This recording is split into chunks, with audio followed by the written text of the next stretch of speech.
How's it going, everybody? My name is Spencer Ostrowski, and I'm the host of the Delivering Sports Show. Once again, I am followed or joined by my best bud.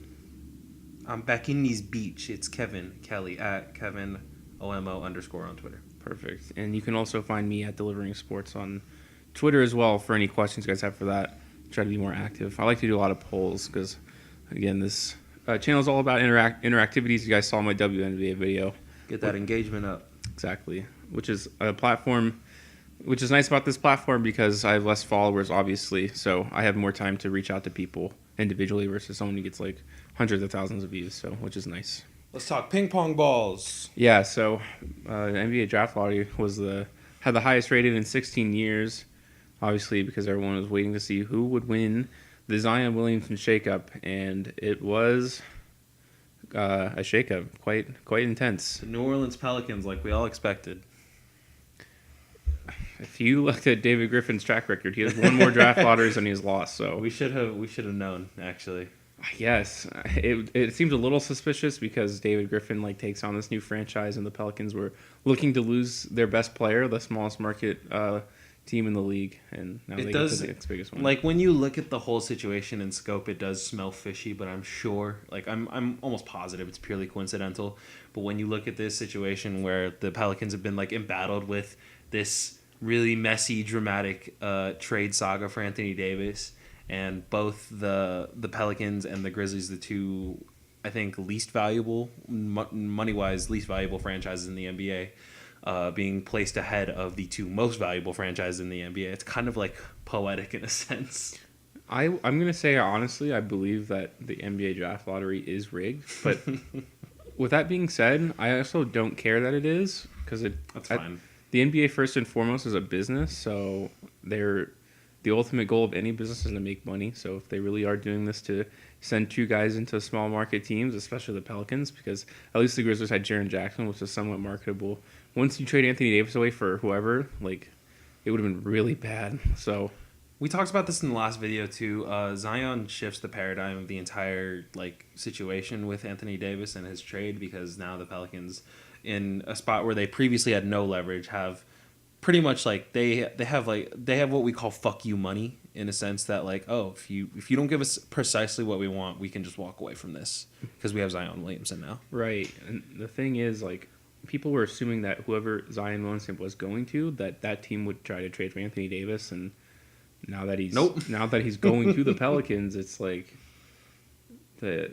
Pelicans don't have to rush into a deal. They can literally take this to the trade deadline if they want, because now they have someone who's going to buy tickets.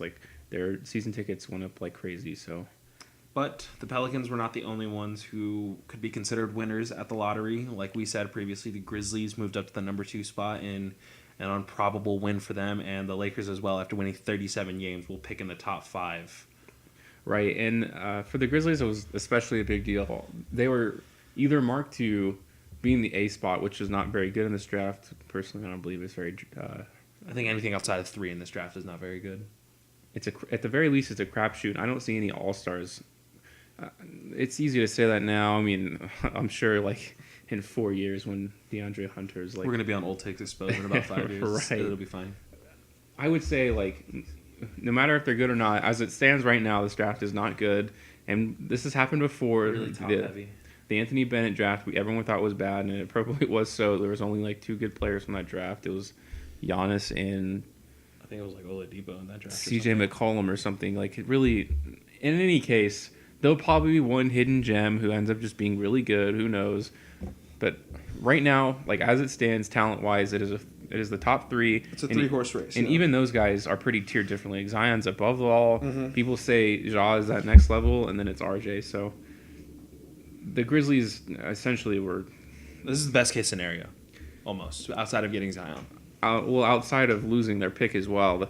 They had a really high chance of just staying at 8, and it would have been terrible. So. Well, no, I would argue that this is a much better scenario than losing the pick, because you get a potential Morant. So. Yeah, you get a potential top flight prospect, right? And the pick conveys, and now you kind of have a leverage with Boston to the point where okay, Boston is in a unique situation. I've seen this scenario get thrown around a couple of times where they're going to be potentially point guardless next season, and they're going to be in desperate need for the services of maybe somebody like Mike Conley, and so that could be a potential scenario for the Grizzlies to get that pick that they owe Boston back. A trade for Mike Conley for Gordon Hayward in that pick, probably. Seriously, the salaries have to match, and they want Jason Tatum to be the guy. So I wouldn't hate it. At that point, it seems like the most likely scenario. I don't really know That what other contracts line up, but those two are 1-for-1 matches, and obviously the Grizzlies want their pick back. So I think that would work for both teams as well.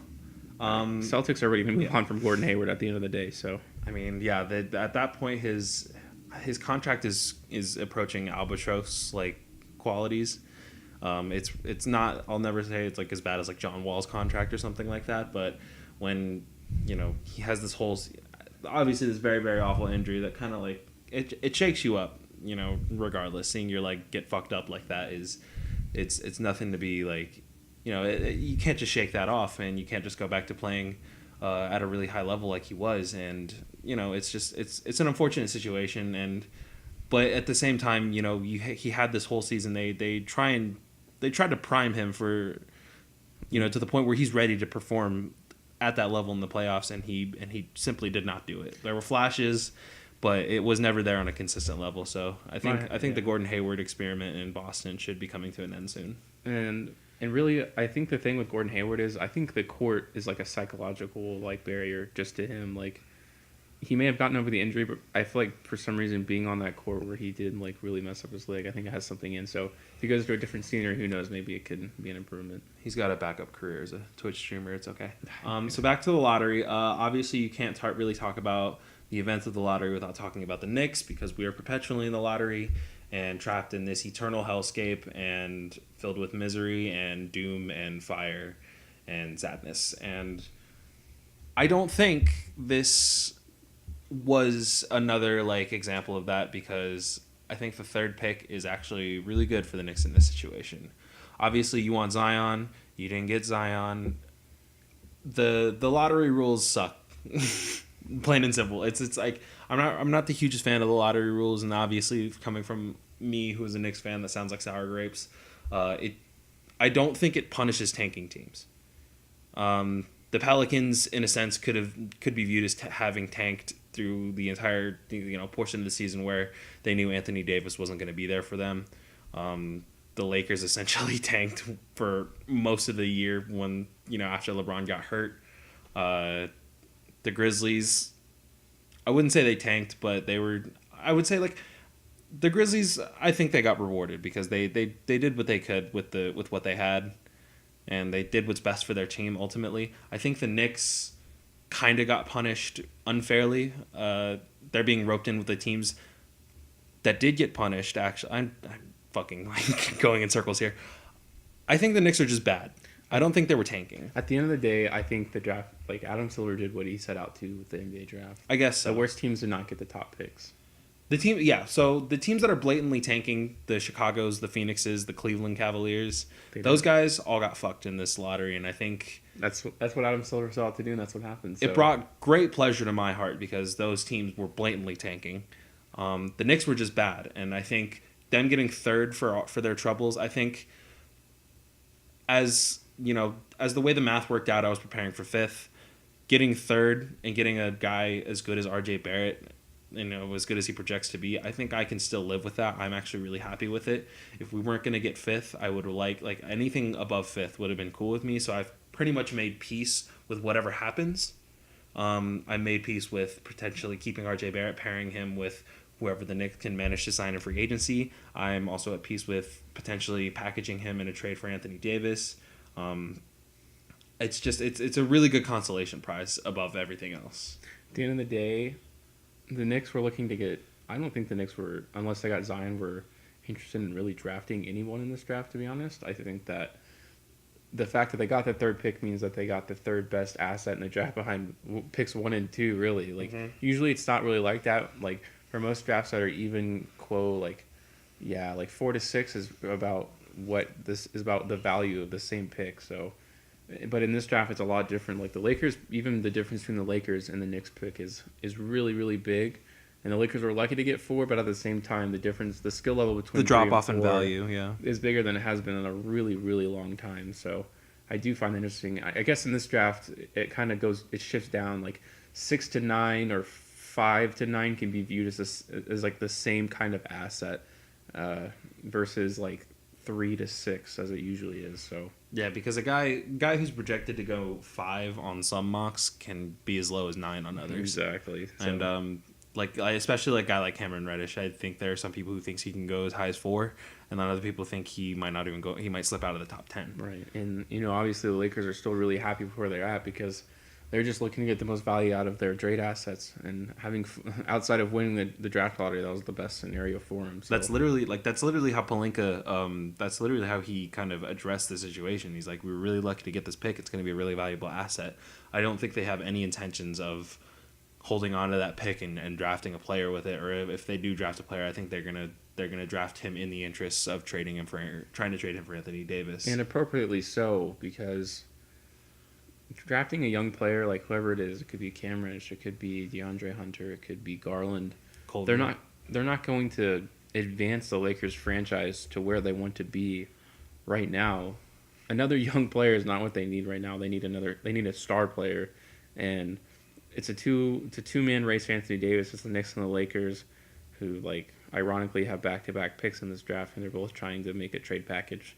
So it'll be interesting to see. And now the Lakers have a much better chance of getting Anthony Davis now than they did before the draft. Mm-hmm. The 12th pick is way different than the 4th pick, and then now the Knicks have this other valuable asset because now the Grizzlies have locked in John Morant. There's no debate of whether they take RJ. So David Griffin now has this opportunity to pair up old teammates from Duke, which is good for marketing, and obviously he's still a good player. So that's the advantage the Knicks have, is this superstar team up where they translate from college to the NBA.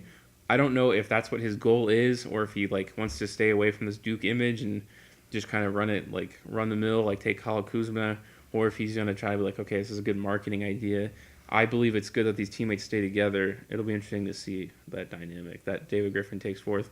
He's been very private about it, rightfully so. He's like probably hasn't even started talking with the Knicks or the Knicks or the Lakers. So it's good that he doesn't just come out and be like, all right, I'm kind of interesting to see like this and this and this. Like going on public radio is really just like, we'll see. I don't know. I mean, that's really what he's come out and said. I do think the landscape of the entire trade changed on draft night. Obviously, with Pelicans landing number 1, but also with the Knicks landing 3 and the Lakers landing 4. Obviously, a couple days ago on Twitter, I actually kind of tried to evaluate the potential packages each team that like are really in serious conversation to trade for Anthony Davis. You kind of try to evaluate each of those packages. I kind of eliminated the Celtics off rip just because I don't think they're going to be in a position to trade for Anthony Davis and then have an attractive enough team around him to get him to re-sign in the future.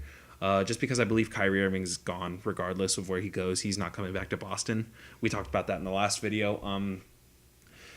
It's really, like you said earlier, I think it's kind of a two-man race between the Knicks and the Lakers. When you look at the Knicks, obviously their strength is their draft assets.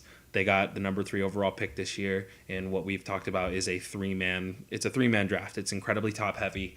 And then you have an assortment of the Knicks' own picks coming in the future, and then the Mavericks picks that they've acquired from the trade with Kristaps Porzingis, which, depending on how you feel about the Mavericks going forward, could be more valuable or less valuable, especially in a draft next year, which looks to be and projects to be, a little deeper than the one we're about to head into right now. It really depends on what kind of what the Pelicans are going to go for. Are they going to want to build a team around Zion immediately with guys like Kuzma and guys like Lonzo Ball and Brandon Ingram potentially, or are they going to want to pack their team out with potential studs in the draft? It's really up to the mindset, whatever mindset David Griffin is in right now. Right. I think you hit it on the point with the Celtics as well. The Celtics had their chance to trade for Anthony Davis. The trade was on the table when Jason Tatum was really good in his rookie season. That was the trade offer. It was it wasn't Jaylen Brown and Jason Tatum. It was Jason Tatum and a few other assets on the team. But now that Jason Tatum has regressed so much, Jaylen Brown has to be included in that trade package. And I don't think the Celtics are interested. Obviously, the Pelicans would take the trade, but I think the Celtics are done with bringing guys in like Kyrie Irving because it didn't work out. People just, you have to grow up in the culture. Apparently, I mean that's what happened with Marcus Smart. That's what happened with all these guys. Al Horford grew up with this new coach, and bringing people in from the outside, it's like they just don't get it, I guess.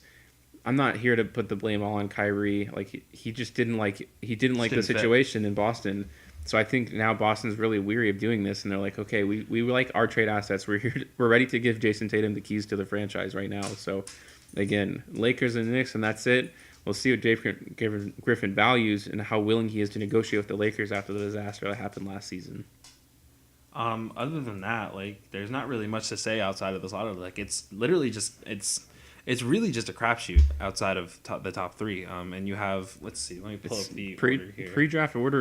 Pre-draft workouts are going to be big, and obviously all teams aren't going to be scouting the same way. So it will be insane to see like how people view things. There's going to be at least 3 trades in the top 10. I can tell you that right now. People are going to view different players as different assets, like completely differently. And someone's going to want to jump up because no one knows who's going to be taken. Usually you can get a feel, so you're like, okay, I need to move up 1 spot. But you might have to move up potentially 3 spots to get a guy because you don't know if Phoenix or Cleveland's going to take that pick. It's like you said, it's almost it's like a Royal Rumble essentially. You don't know whose name's going to be called next. I don't think on draft night. I don't think we're obviously as we get closer, draft's about a month away now. They're going to be a clear sense. Usually, there's a clear sense of how the draft is going to go heading into lottery night. But now I just feel like there's team needs come way much more into prominence in this kind of situation where talent usually rises to the top, and I believe it has with the top 3 prospects in this draft. But after you get there, it's like it really kind of depends on what your team needs. Interestingly enough, like this draft, however you feel it, good or bad, is really diverse. You have power forwards and point guards and shooting guards, and whatever people want, that's what they can get, which I think is really cool and interesting to see. Like, do like someone like Atlanta, do they move up to take a guy like Cam Reddish if they feel like someone's going to take him before? Does Phoenix move up to the 5th spot to guarantee themselves Darius Garland because they're still without a point guard? It's very valuable. Or you could say Cleveland could take him too. Why not? Like, you can convert anybody. Like, Cleveland has team needs for everything. I don't care who they drafted last year. They really essentially do need to try and get everybody. And that's a really strong trade asset or piece. Like, you can contact Phoenix like, dude, we're going to take Darius Garland unless you give us some sort of package. Like, even if it's just your 2nd round pick to swap this out, because we're going to take him and you still will not be without a point guard. You're going to get another forward that you don't want because essentially Garland is the only point guard coming out of this draft other than John Morant. I never understood why teams don't use leverage in the draft more often. We talked about this a lot during the draft last year where there was this essentially agreed upon trade for Luka Doncic and Trae Young between the 3rd overall pick and the 5th overall pick. Right. And it's just left the Grizzlies right there being primed to fuck this whole thing up. They could have drafted Trae Young and forced a trade to them, and which is I know something that you threw around in your head a lot because you as a Grizzlies fan I know you and anyone with sense wanted Luka Doncic on their team. I don't understand why I obviously because we don't understand the inner workings of NBA front offices. We're not GMs. It just seems like from a logical standpoint, I would try and throw my weight around a little more, especially in a draft like this where it's kind of the Wild West, where someone you want that you think could fall to you, you may have to get him. Yeah, very much. Like if you know someone is the guy, if someone knows that if you're a team and you know Cam Reddish is the guy, I would trade up to the point where I know that I can't. Because you have no idea where he's going to go. He could be at 5, 6, or 7. Really. So then some even have him going as low as 8. Yeah, so I think this will be the most interesting draft we've seen in years and years and years. Not even because it's all that talented, just because no one knows what's going to happen. Literally, all the mock drafts will all be wrong. This will be to the level of an NFL draft, I believe. NFL drafts are awful and they're never right. NBA drafts, you can usually get a pretty decent feel. There's a few surprises, but for the most part, the lottery is kind of decided, but not this year for sure. And that's going to wrap it up for today, guys. As always, go ahead and drop some comments down below. I love to look at them. You guys, I've seen in my other ones. I favorite them. I comment back. Appreciate everything you guys do. And if you ever want to see me on Twitter, it's at Delivering Sports, of course. And follow your boy at KevinOMO_. Perfect. And if you guys are ever interested in kind of geek stuff, I also do a separate channel called Our Geek Culture. I'm going to do some Yu-Gi-Oh! Deck profiles and We're gonna gonna talk complain about Game of Thrones. talk too. about Game of Thrones and all that kind of stuff too. So, yep. Thanks for watching, guys. Thanks.